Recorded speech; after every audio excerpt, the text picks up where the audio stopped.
கண்ணியத்திற்கும் மரியாதைக்கும் உரிய சகோதரர்களே, பாசத்திற்குரிய மூமின்களே, புனிதம் நிறைந்த முஹர்ரம் மாதத்தினுடைய முக்கியமான நாட்களிலே நாம் இருக்கிறோம். முஹர்ரம் மாதம் என்பது இஸ்லாமிய வருடத்தில் முதல் மாதம். ஹிஜ்ரி ஆண்டு என்பது இந்த மாதத்திலிருந்து தான் துவங்குகிறது. இஸ்லாமிய வருடப்பிறப்பு அதனுடைய முதல் துவக்க மாதம் முஹர்ரம். முஹர்ரம் மாதத்தில் எக்கச்சக்கமான அல்லாஹுவின் உதவியை இந்த சமூகம் கண்டிருக்கிறது. குறிப்பாக நபிமார்களுக்கு அல்லாஹ் பேருதவி செய்தான். நெருக்கடிகளிலும் சோதனைகளிலும் சிக்கியிருந்த அவர்களுக்கு ஒரு தெளிவான வழியையும் அவனுடைய உதவி கரத்தையும் அல்லாஹ் நீட்டினான். இந்த முஹர்ரத்தின் முக்கியமான நாட்களிலே ஒன்று ஆஷூராவுடைய நாள். முஹர்ரம் 10ஆம் நாளுக்கு ஆஷூரா, அஷர என்றால் 10, 10ஆம் நாளுக்கு ஆஷூரா தினம் என்று சொல்கிறார்கள். வேறு சிலர் இப்படியும் விளக்கம் தருகிறார்கள், அந்த 10ஆவது நாளிலே 10 விதமான நபிமார்களுக்கு அல்லாஹ் உதவி செய்தான். அவர்களுடைய மகத்தான அந்த நபிமார்களினுடைய வாழ்க்கையிலே நடந்த விஷயங்களுக்கு அல்லாஹ் வழிகாட்டினான் என்று சொல்லி அந்த 10 நபிமார்களை குறிக்கும் விதமாகத்தான் ஆஷூரா தினம், முஹர்ரம் மாதத்தின் 10ஆம் நாள் என்ற பெயர் அதற்கு வந்திருக்கிறது என்ற ஒரு செய்தியையும் நமக்கு தருகிறார்கள். ஆக மொத்தத்தில் முஹர்ரம் 10ஆம் நாள் ஆஷூரா தினம் போற்றுதலுக்குரிய சிறப்புமிக தினமாக இருக்கிறது. நபிகள் பெருமானார் ஸல்லல்லாஹு அலைஹி வஸல்லம் அன்னவர்கள் இந்த முஹர்ரத்தின் 10ஆம் நாள் ஆஷூரா தினத்திலே நோன்பு இருந்திருக்கிறார்கள். தன் சமூக மக்களையும் நோன்பிருக்க பணித்திருக்கிறார்கள். ஹதீஸிலே வந்திருக்கிறது, கதிமன் நபியி ஸல்லல்லாஹு அலைஹி வஸல்லம் அல் மதீனத, நபிகள் பெருமானார் ஸல்லல்லாஹு அலைஹி வஸல்லம் மதீனாவுக்கு வர ஃபரஅல் யஹூத யசூமு யௌம ஆஷூரா, முஹர்ரம் 10ஆம் நாளிலே அந்த மதீனாவிலே வாழ்ந்த யூதர்கள் எல்லாம் நோன்பிருந்தார்கள்.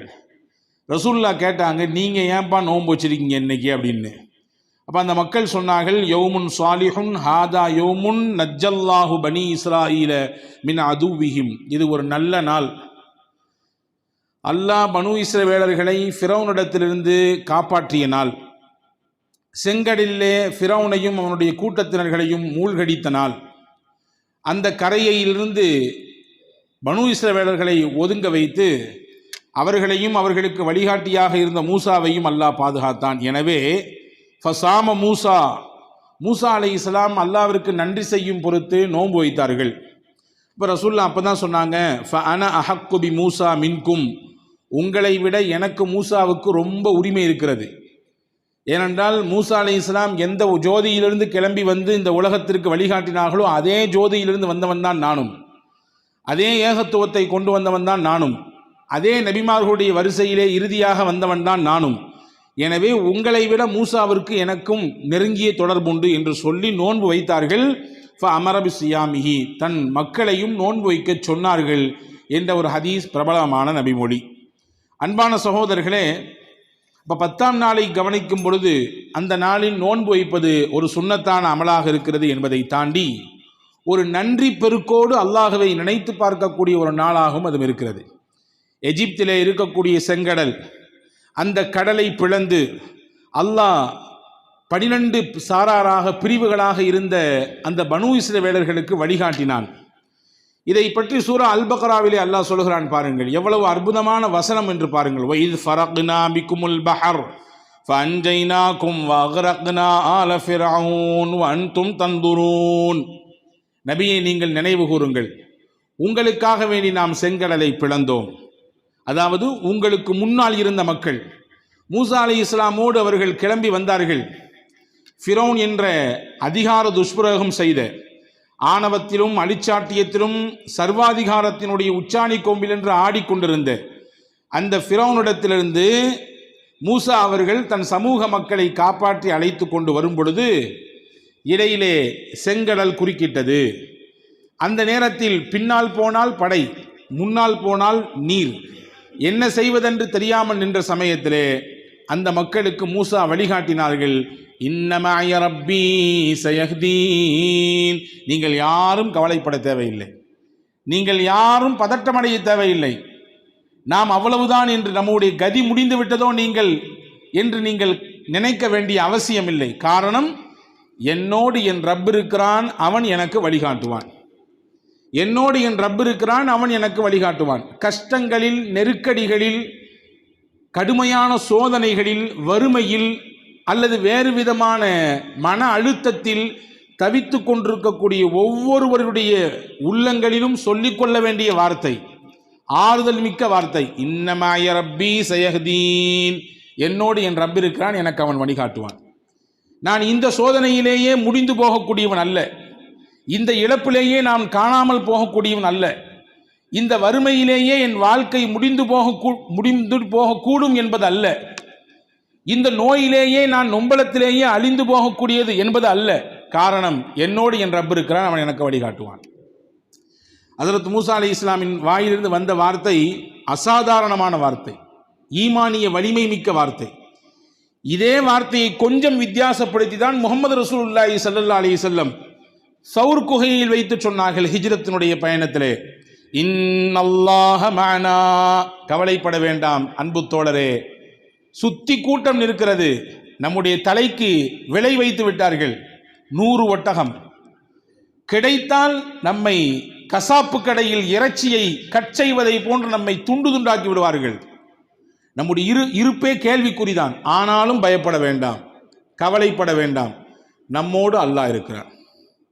நீங்களும் நானும் மட்டும் இல்லை, இங்கே மூன்றாவதாக அல்லாஹ் இருக்கிறான்.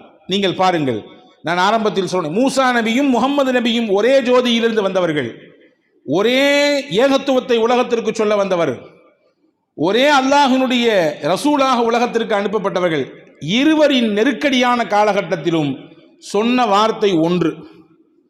கொஞ்சம் அந்த வார்த்தையினுடைய வடிவத்தில் வேண்டுமானால் வித்தியாசம் இருக்கலாம், அந்த வித்தியாசத்துக்கு இடையிலே பல நூறு விளக்கங்களை அறிஞர் பெருமக்கள் எழுதுகிறார்கள். இருந்தாலும் கருத்து ஒன்று, என்னோடு அல்லாஹ் இருக்கிறான், நீங்கள் பயப்படாதீர்கள், அவன் வழிகாட்டுவான். மூசா அலைஹிஸ்ஸலாம் சொன்னார்கள். முகமது நபி சொன்னார்கள், நீங்களும் நானும் மட்டும் இங்கே இல்லை, நம்மோடு சேர்ந்து அல்லாஹ்வும் இருக்கிறான். இப்ப இந்த வார்த்தைக்கு அல்லாஹ் அதனுடைய பவரை காண்பிக்க வேண்டுமா இல்லையா? இறை நம்பிக்கையோடு வந்த வார்த்தையாச்சே. தன்னம்பிக்கையின் வார்த்தையே மனிதனுடைய வாழ்க்கையிலே எவ்வளவு பெரிய மாற்றத்தை கொடுக்கிறது. தன்னம்பிக்கையை தாண்டி நிற்கக்கூடியதுதான் இறை நம்பிக்கை. அந்த இறை நம்பிக்கைக்குரிய வார்த்தைக்கு அல்லாஹ் தன்னுடைய வல்லமையை காட்ட வேண்டுமா வேண்டாமா? காட்டினான். அப்படி காட்டிய இடம்தான் ஹஜ்ரத் மூசா அலைஹிஸ்ஸலாமுக்கு செங்கடலிலே வழியை கொடுத்தான்.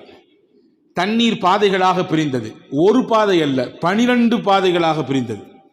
ஏனென்றால் அந்த சமயத்திலே பனூ இஸ்ரவேலர்கள் 12 குழுவாக இருந்தார்கள், 12 கூட்டமாக பிரிந்திருந்தார்கள்.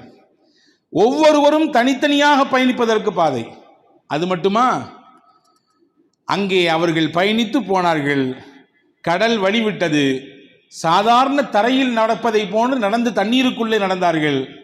இது என்ன மாயமா மந்திரமா என்று நீங்கள் கேட்கலாம். குர்ஆன் சொல்கிறது இது உண்மை என்கிறது. வஅக்ரக்னால ஃபிரௌன், உங்களுக்கு நாம் வழி கொடுத்தோம், ஃபிரௌனுக்கு அதே வழியிலே அவனுடைய சமாதியை கட்டினோம். நீங்கள் எந்த கடலை கடந்து வந்தீர்களோ அது உங்களுக்கு வழி, அதை கடந்து விடலாம் என்று நினைத்த ஃபிரௌனுக்கும் அவனின் கூட்டத்திற்கும் அதுவே சமாதி. அல்லாஹ் நாடினால் ஒன்றை கொண்டு உங்களை வளர்ப்பான், அதே ஒன்றை கொண்டு இன்னொருவரை அழிப்பான். அல்லாஹ் சொல்லுகிறான் பாடம். ஒரு விஷயம்தான், அவர்களின் நம்பிக்கைக்கு தக்கவாறு அதே விஷயம் அவருக்கு சாதகமாகவும் மாறுகிறது, அவரின் அவநம்பிக்கைக்கு தக்கவாறு அதே விஷயம் அவருக்கு பாதகமாகவும் மாறுகிறது. ஃபிரௌனுக்கு சமாதியானது செங்கடல், மூசாவிற்கும் மூசா அலைஹிஸ்ஸலாமுடைய கூட்டத்திற்கும் அதுவே வழியாக மாறியது. கடந்து போனார்கள். அல்லாஹ் சொல்லுகிறான், நீங்க பார்க்குறீங்க, நீங்க நடந்து போறீங்க, உங்களுக்கு தெரியுது இயற்கைக்கு மாற்றமான ஒரு இடத்துல நடந்து போயிட்டு இருக்கோன்னு. நடந்து எப்படியோ கடந்து போயிட்டீங்க. உங்களை துரத்துக்கிட்டே வந்த ஃபிரௌனும் அவனுடைய கூட்டமும் எல்லைக்கு வந்து விட்டது, நடு செங்கடலின் நடுப்பகுதிக்கு வந்து விட்டது. அப்பொழுது அல்லாஹ் திறந்த பாதையை மூடிவிட்டான். நிமிட பொழுதுதானே, எல்லாமும் ஒவ்வொரு நிமிடத்திலே அல்லாஹ் மாற்றி அமைத்து விடுவானே. குன் ஃபயக்கூன், அல்லாஹ் நாடி இப்படி சொன்னான் ஆகு என்றால் அடுத்து உடனே ஆகிறது. அதற்கு நேர காலமெல்லாம் தேவையில்லை. அல்லாஹ் நினைத்து விட்டான், இதை செய்ய வேண்டும் என்று முடிவெடுத்து விட்டான் என்றால் அடுத்த நிமிடத்தில் அது அமுலாக்கப்பட்டுவிடும். அதற்கென்று கால அவகாசம் எல்லாம் தேவையில்லை. அதே பாதையை மூடினான். ஃபிரௌனும் அவனுடைய கூட்டமும் அணிந்து. அல்லாஹ் இதை பற்றி சொல்கிறான், நீங்கள்லாம் பார்த்துக்கிட்டே இருந்தீங்க, நீங்கள் கடந்து போகிறதையும் நீங்கள் பார்த்தீங்க, உங்களுக்கு பின்னாடி ஃபிரௌனுடைய கூட்டத்தினர் துரத்தி வரதையும் பார்த்தீங்க, கடைசியில் நீங்கள் தப்பிச்சிட்டீங்கல்ல, அந்த கூட்டம் அங்கே அழிஞ்சு போனதையும் நீங்கள் பார்த்தீங்க. அல்லாஹ் சொல்கிறான். இப்போ ஒரே வசனத்திலே 2 விதமான அதிசயங்களை நாம் உங்களுக்கு நடத்தாட்டிருக்கிறோம் என்று அல்லாஹ் பதிவு செய்கிறான். ஒன்று, கடல் பிளந்ததே, அந்த செங்கடல் பிளந்ததே பெரும் அதிசயம். 2வது, அது உங்களுக்கு வழிவிட்டது மட்டுமல்ல, உங்களை எதிர்த்து வந்தவர்கள், உங்களை துரத்தி வந்தவர்களுக்கு அதுவே அவர்களுக்கு சமாதியானது, உங்களை அது காப்பாற்றியது. இந்த 2 பெரும் அதிசயங்களை அந்த கடலின் வழியாக, செங்கடலின் வழியாக உங்களுக்கு நான் காண்பித்து கொடுத்தேன் என்று அல்லாஹ் அல் குர்ஆன் ஷரீஃபிலே சொல்கிறான். அன்பான சகோதரர்களே, எனவே பனூ இஸ்ரவேலர்களுக்கான இந்த பாதுகாப்பான நிலைப்பாடு நடந்தது வரலாற்றிலே சொல்கிறார்கள் முஹர்ரம் மாதத்தினுடைய 10ஆம் நாள்.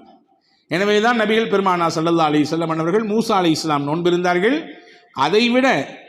அதை காரணம் காட்டி யூதர்கள் நோன்பிருந்தார்கள். உங்களை விட மூசா எனக்கு நெருக்கமானவர், எனவே நானும் நோன்பிருப்பேன் என்று அருமை நாயகம் ஸல்லல்லாஹு அலைஹி வஸல்லம் சொன்னார்கள். அன்பான சகோதரர்களே, இந்த நிகழ்வு நாம் எல்லாம் வருடம் கேள்விப்படக்கூடிய நிகழ்வு தான். ஒவ்வொரு வருடமும் முஹர்ரம் மாதம் வந்துவிட்டால் ஏகதேசம் எல்லா மஸ்ஜிதுகளிலும் இது பேசப்படுகிறது. எல்லா ஜும்மாவுடைய உரைகளிலும் மூசா அலைஹிஸ்ஸலாம் கடல் மற்றும் அது கடந்து போனது, 12 பாதைகள் எப்படி துரத்தி எல்லாத்தையும் பேசுகிறோம். இதிலிருந்து நமக்கான பாடம் என்ன, இந்த நிகழ்வு நமக்கு சொல்லித்தரக்கூடிய பாடம் என்ன, அதை நாம் உள்வாங்கிக் கொள்ள வேண்டும். அன்பான சகோதரர்களே, உலகத்திலே அதிகப்படியான அருட்கொடைகளை அனுபவித்த சமூகம் எது என்று குர்ஆன் இடத்திலே கேட்டால் குர்ஆன் சொல்லும் பனூ இஸ்ரவேலர்கள் என்று சொல்லும். பனூ இஸ்ரவேலர்கள் மூசா அலைஹிஸ்ஸலாமை பின்பற்றி வந்தவர்கள், அவர்கள் தான் பிற்காலத்திலே யூதர்களாக மாறுகிறார்கள். அந்த குழுவிலிருந்து தான் யூத இனம் பிரிந்து வருகிறது. சொல்ல போனால் அது யூத இனம்தான். அவர்கள் தான் எக்கச்சக்கமான அல்லாஹ்வின் அருள்கொடையை அனுபவித்தவர்கள். குர்ஆன் சொல்லுகிறது, யா அய்யுஹல்லதி யா பனி இஸ்ராயீல் அஸ்குரு நிஅமதி அல்லதி அன்அம்து அலைக்கும் வ அன்னி ஃபல்லல்துக்கும் அலல் ஆலமீன். பனூ இஸ்ரவேலர்களே, உங்களின் மீது நான் வழங்கி இருக்கக்கூடிய அருள் கொடைகளை நினைத்து பாருங்கள். நினைத்து பார்ப்பதோடு மட்டுமல்ல, உங்களை நீங்கள் வாழும் காலத்திலே உயர்ந்தவர்களாக, கண்ணியமிக்கவர்களாக, சிறப்பு மிக்கவர்களாக நாம் ஆக்கியிருந்தோம். எனவே நீங்கள் எண்ணி பாருங்கள் என்னுடைய அருள் கொடைகளை. எவ்வளவு அருள் கொடைகளை நீங்கள் சுவைத்தீர்கள். முதல் அருள்கொடை என்ன? ஃபிரௌனிடத்திலிருந்து உங்களை நாம் காப்பாற்றுவதற்கு செங்கடலை பிளந்து கொடுத்தோம். உங்களின் எதிரியை அதே செங்கடலை மூழ்கச் செய்தோம். தண்ணீர் கேட்டீர்கள், நடந்து போகும் பொழுது ஒரு பாறையிலே ஹஜ்ரத் மூசா அலைஹிஸ்ஸலாமை கைத்தடியை வைத்து அடிக்கச் செய்தோம். 12 ஊட்டுகள் பிளவெடுத்தது. பாறையில் சும்மா தட்டினாங்க, கையில் இருந்த குச்சியை வச்சு லைட்டாக தட்டினாங்க. அந்த பாறையிலே 12 ஊற்றுகள், ஒவ்வொரு கூட்டமும் ஒவ்வொரு குழுவும் அந்த ஒரு ஊற்றை பயன்படுத்திக் கொள்ளலாம். தீஹ் என்ற மைதானம், வெட்டை வெளி மைதானம், அந்த மைதானத்திலே அல்லாஹ் தங்க வைத்தான் அவர்களை. அவர்கள் உடைக்க வேண்டாம், வேர்வை சிந்த வேண்டாம், சம்பாதிக்கணுமே கவலை வேண்டாம். இன்னைக்கு என்ன ஒருக்கு, என்ன மன அழுத்தம் வரப்போகுது யோசிக்க தேவையில்லை. யார் என்ன கேள்வி கேட்க போறாங்க, களத்தில் அடிக்க போறாங்களா, எந்த பயமும் தேவை கிடையாது. நீங்க பாட்டு அங்கே தங்கியிருக்க வேண்டியது. உங்களுக்கு வேலைக்கு சாப்பாடு வரும், நிம்மதியாக சாப்பிட்டுட்டு நிம்மதியாக ரெஸ்ட் எடுத்துகிட்டே இருக்க வேண்டியது. அந்த உணவும் உலகத்தில் கிடைக்கப்பெறுகிற உணவு அல்ல, சொர்க்கத்திலிருந்து அல்லாஹ் அனுப்பக்கூடிய உணவு. அதுதான் மண்ணு சல்வா. உலகத்திலேயே சொர்க்க உணவை சாப்பிட்ட சமூகம் என்று ஒன்று இருக்குமையானால் அது பனூ இஸ்ரவேலர்கள் தான். அல்லாஹ் அன்சல்னா அலைக்கும் மன்னவ சல்வா, மண்ணு சல்வா என்று சொல்லக்கூடிய சொர்க்கத்தின் உணவை நான் உங்களுக்கு அனுப்பி வைத்தேன் என்று அல்லாஹ் சொல்கிறான். அது சொர்க்கத்தின் உணவு. இப்போ இப்படியான எக்ஸட்ரா எக்கச்சக்கமான நபிமார்களை அல்லாஹ் பனூ இஸ்ரவேலர்களின் தான் தோன்றச் செய்தான். அவர்கள் தான் அதற்கான பின்புலமாக இருந்தார்கள். இவ்வளவு அருள் கொடைகளை அனுபவித்தவர்கள் நீங்கள். இதிலே இந்த அருள் கொடைகளை எல்லாம் வாங்கிட்டு உங்களிலே நன்றி செய்தவர்கள் சிலர், நன்றியை மறந்தவர்கள் பலர். உங்களுக்கு இவ்வளவு அடுக்கடுக்கான அருள் கொடைகள் கிடைக்கிறது, அதுவெல்லாம் உங்களுடைய பக்தியை மையப்படுத்தியா, உங்களிடத்தில் இருக்கக்கூடிய வணக்க வழிபாடுகளை மையப்படுத்தியா, உங்களிடத்தில் இருக்கக்கூடிய பற்று பேணுதல் இந்த பிற விஷயங்களை மையப்படுத்தி அல்லாஹ் தந்திருக்கிறான்? கிடையாது. உங்கள் வழியிலே வந்த நபிமார்களின் பரக்கத்தினாலே எக்கச்சக்கமான அருள் கொடைகள் உங்களுக்கு கிடைத்திருக்கிறது. எனவேதான் அல்லாஹ் சொன்னான், உங்களுக்கு கிடைத்த அருள் கொடையை நினைத்து நன்றி செலுத்துங்கள். எனக்கு நீங்கள் குஃப்ரானு நிஅமா என்று சொல்லக்கூடிய நன்றியை மறக்கக்கூடிய அல்லது கொடுத்ததற்கு நன்றி இல்லாமல் நன்றி கெட்ட தனத்தோடு வாழக்கூடிய தன்மையை விட்டொழியுங்கள் என்று அல்லாஹ் சொன்னான். ரெண்டு விஷயத்தை சொல்லுகிறேன். வாக்களிக்கப்பட்ட பூமி என்று இன்றைக்கு வரை சொல்லிட்டு இருக்கிறாங்க. இன்னைக்கு இஸ்ரேல் சொல்கிறது இதுதான் எங்களுடைய வாக்களிக்கப்பட்ட பூமி. இதே வாக்களிக்கப்பட்ட பூமிக்குள்ளே ஒரு நாள் மூசா அலி இஸ்லாமோடு இந்த சமூகத்தை அல்லாஹ் போக சொன்னான். ஃபதுகுலு பாப சுஜ்ஜதா, இந்த ஊருக்குள்ளே நீங்கள் நுழையுங்கள். அந்த ஊர் தான் அவர்களுக்கான வாக்களிக்கப்பட்ட பலஸ்தீனத்தை சுற்றி இருக்கக்கூடிய பகுதி. அது நீங்கள் போங்கள். வகூலு ஹித்தத்துன் நக்ஃபிர் லக்கும் ஹதாயாக்கும், நீங்கள் அந்த ஊருக்குள்ளே போகும் பொழுது என்ன சொல்லணும்? யா அல்லாஹ், நிறைய நாங்கள் பாவம் செஞ்சுட்டோம், எங்களை மன்னிச்சிரு, எங்களை மன்னிச்சிரு. நிறைய வாக்கு மோசடி செஞ்சுருக்கோம், நிறைய நன்றி கெட்டத்தனத்தை வெளிப்படுத்தியிருக்கோம், நிறைய உனக்கு மாறாக நடந்திருக்கிறோம், எங்களை மன்னிச்சிரு மன்னிச்சிருன்னு சொல்லிட்டு போங்க. நல்லா சொன்னான்.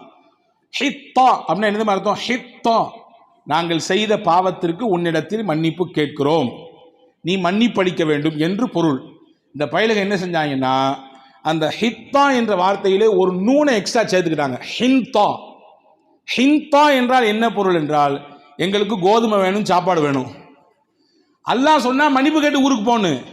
அவன் கேலி பண்ணான், மன்னிப்பா, மன்னிப்பு கேட்கிற அளவுக்கு நாங்கள் என்ன செஞ்சிட்டோம் அப்படின்ற மாதிரியான மனப்பான்மையிலே ஹிந்தா, எங்களுக்கு உணவு வேணும், கோதுமை வேண்டும் என்று கேலி செய்து கொண்டு போனார்கள். அல்லாஹ் சொன்னா சுஜ்ஜதா, பணிந்தவர்களாக போங்கள். அந்த ஊருக்குள்ளே நீங்கள் பணிந்த நிலையிலே நுழையுங்கள். மனித வாழ்க்கையிலே பணிவு ஒரு மனிதனை உயர்த்தி கொண்டே போகும். இந்த பணிவுக்கு நேர் எதிரானதுதான் தலைக்கணம், ஆணவம், திமிரு. இது யாரிடத்திலே வந்துவிட்டதோ அது அவனுடைய வீழ்ச்சிக்கான காரணமாக மாறும். அவன் இறங்கு படி வரிசையிலே இறங்கிக் கொண்டே போவான். பணிவு இருந்தால் அவன் ஏறு வரிசையிலே ஏறுமுகமாக ஏறிக்கொண்டே செல்வான். அல்லாஹ் இதை அடிப்படையாக சொல்லித் தருகிறான். சுஜ்ஜத், பணிந்தவர்களாக நீங்கள் அந்த ஊருக்குள்ளே போங்கள். அவன் எப்படி போனான் தெரியுமா? குர்ஆன் சொல்லுகிறது, கேலி செய்து விட்டு போனார்கள். பணிந்தவர்கள் என்றால் கொஞ்சம் குனிஞ்சு அழகா போறது. இவங்க அல்லாவையே கேலி செய்கிற மாதிரி ஒரு விதமான ஒரு அதாவது விரும்பத்தகாத விதத்திலே தன்னுடைய பித்தட்டை வைத்து கீழே டம்மு டம்முன்னு அடிச்சு கொண்டு ஒரு விதமான விரும்பத்தகாத முகம் சுளிக்கக்கூடிய விதத்திலே அவர்கள் அந்த ஊருக்குள்ளே நுழைந்தார்கள். அல்லாஹ் இவ்வளவு அருளை கொடுத்து இப்படி செய்யுங்கள் என்று செய்ய சொல்லியும் கூட அவர்கள் நன்றி கெட்டத்தனத்தை வழிகாட்டினார்கள்.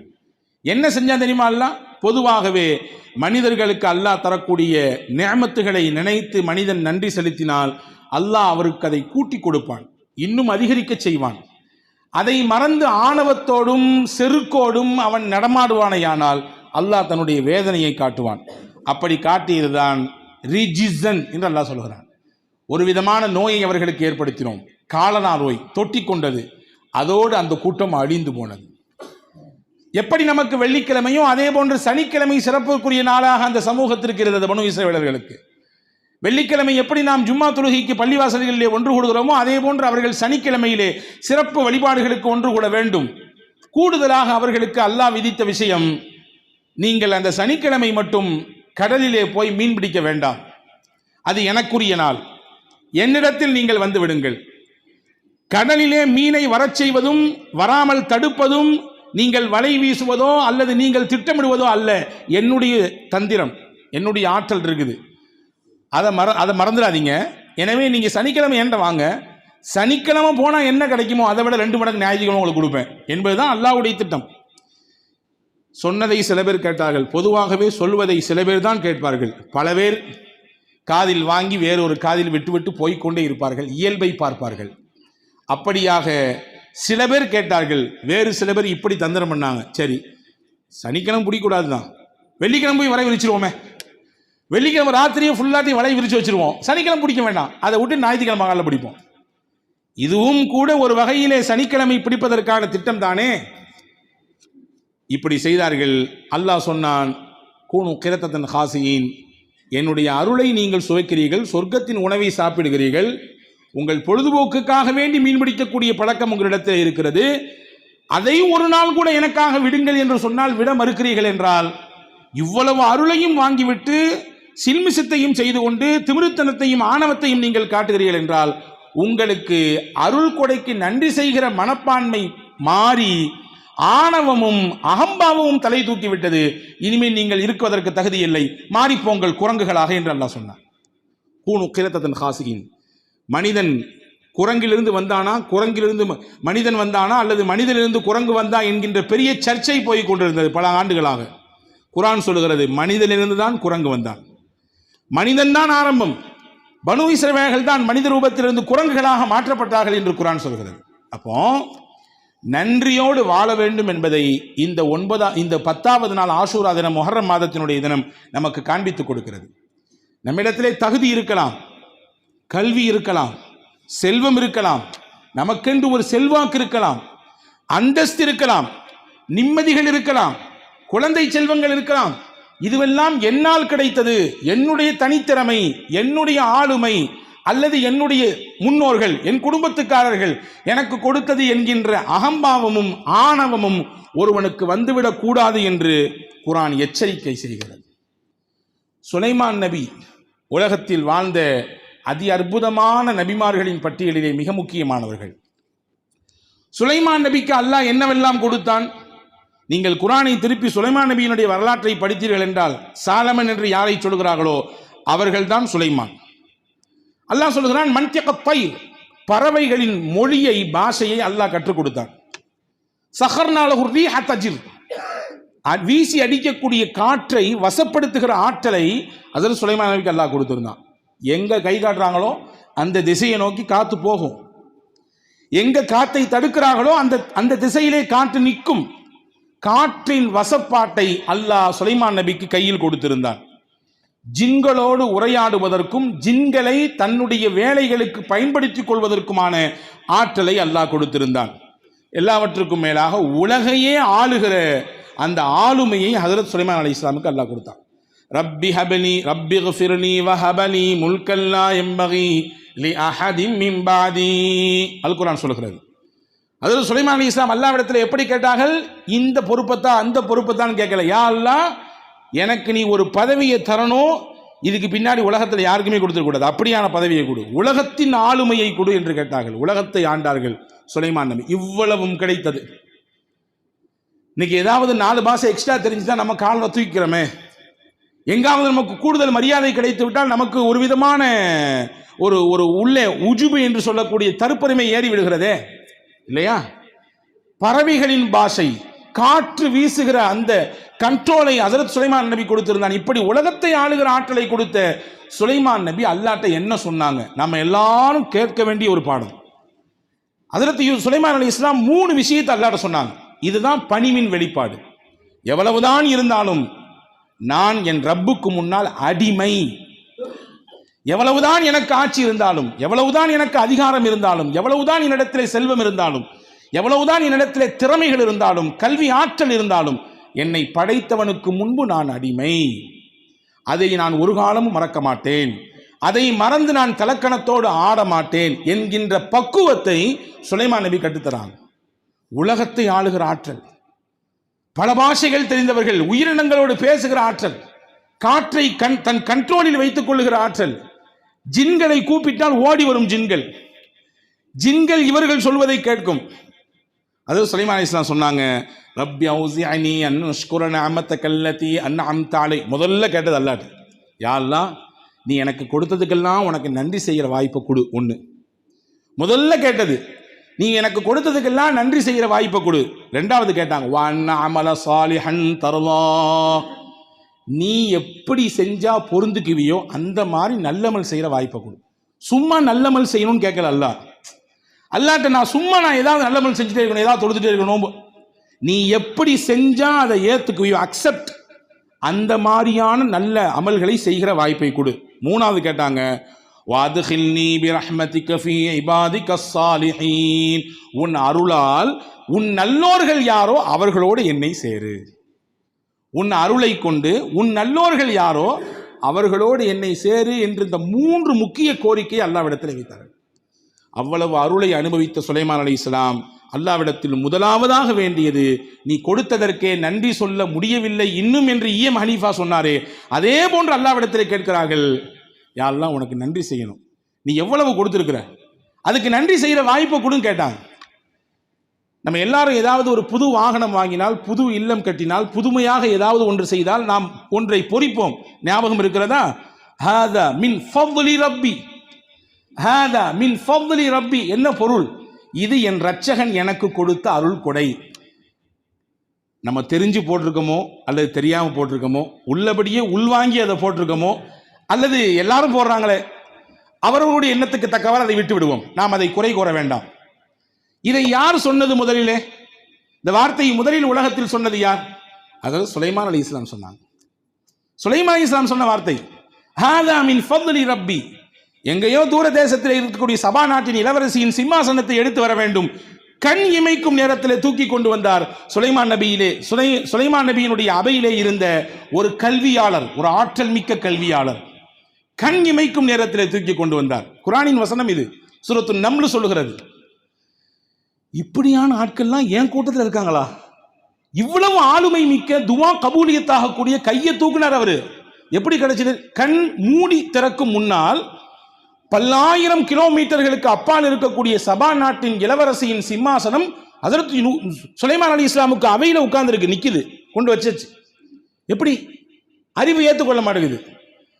குர்ஆனின் விரிவியாளர்கள் சொல்கிறார்கள், அந்த பேரறிஞர் அல்லாஹ்வின் திருநாமத்தை படித்திருந்தார், இஸ்முல் ஆதம் என்று சொல்லக்கூடிய அல்லாஹ்வினுடைய மகத்துவமிக்க பெயரை கற்றிருந்தார். அதை சொல்லி அல்லாஹ்ட்ட சொன்னார், யா அல்லாஹ் எனக்கு இப்போ அது வேணும். முன்னாடி வந்துச்சு. அல்லாஹ்வின் திருநாமத்திற்கு அப்படியான மகிமை இருக்கிறது. அது என்ன என்பதை குறித்து இன்னொரு நாள் பார்ப்போம். இங்கே நமக்கான செய்தி என்னன்னா, ஏன் அவையில, ஏன் கூட்டத்தில், என்னுடைய சபையில் இப்படி ஆளுமை மிக்க மனிதரா, இவ்வளவு பவர்ஃபுல்லான மனிதரா? ஹாதா மின் ஃபض்லி ரப்பி, இது என் இரட்சகன் எனக்கு கொடுத்த அருள். யாரையும் சராசரியாக நான் இடை போட்டு விட மாட்டேன். யாரையும் ஏளன கண் கொண்டு பார்த்து விட மாட்டேன்.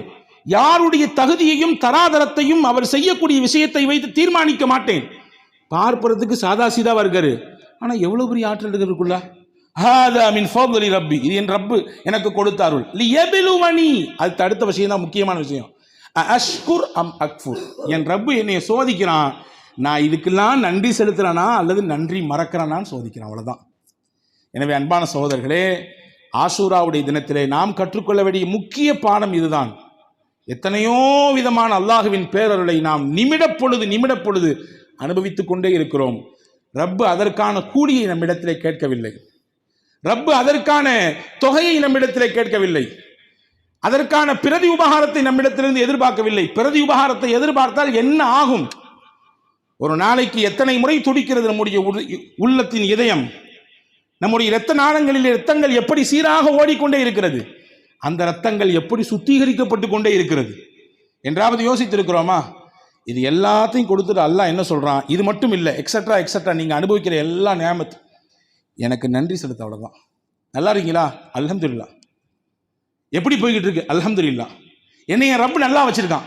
நல்லா இல்லாட்டியும் கூட அல்ஹம்துலில்லாஹ் என்று சொல்லி பழகுவோம், அல்லாஹ் நல்லா வைப்பான். இதைதான் இந்த ஆஷூராவின் தினத்திலே அல்லாஹ் நமக்கான கொடுக்கக்கூடிய பாடமாக இந்த வருடத்தில் நாம் எடுத்துக்கொள்ள வேண்டும். அந்த மக்களிலே சிலர் பனு இஸ்ரவேலர்கள் ஏற்றுக்கொண்டார்கள், நன்றி செய்தார்கள். வேறு பலர் அல்லாஹ்வை நிராகரித்தார்கள், நன்றி மறந்தார்கள்.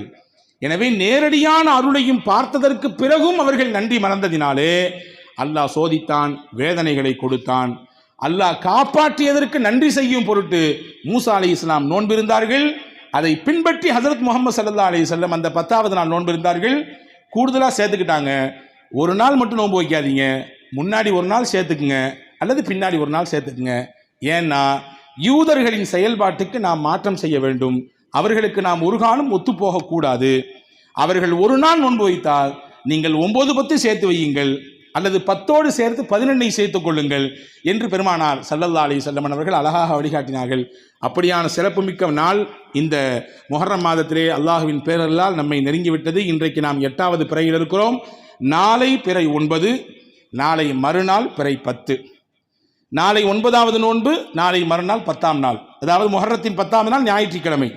நீங்கள் வாய்ப்புள்ளவர்கள் நாளை ஒரு நாள் சேர்த்து 9ம் 10ம் வையுங்கள். வாய்ப்பு கிடைக்க பெறாதவர்கள் 10ஓடு சேர்த்து 11 திங்கட்கிழமையும் சேர்த்துக் கொள்ளுங்கள். ஆக மொத்தத்தில் 2 நாட்கள் நோற்பிருப்பது சுன்னத்தானது என்பது மட்டுமல்ல, பெருமானாரின் ஒரு சுப செய்தியான வார்த்தை நாம் உள்வாங்க வேண்டும்.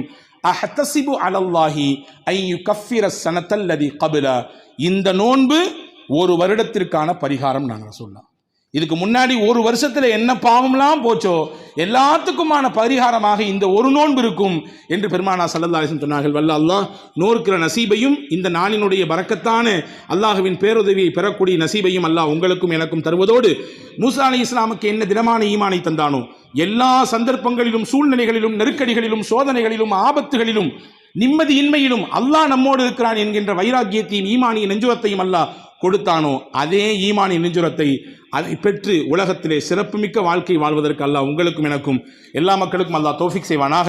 வஸலாம் வாஹிரு தாவான் அல்ஹம்துலில்லாஹி ரப்பில் ஆலமீன். அஸ்ஸலாமு அலைக்கும்.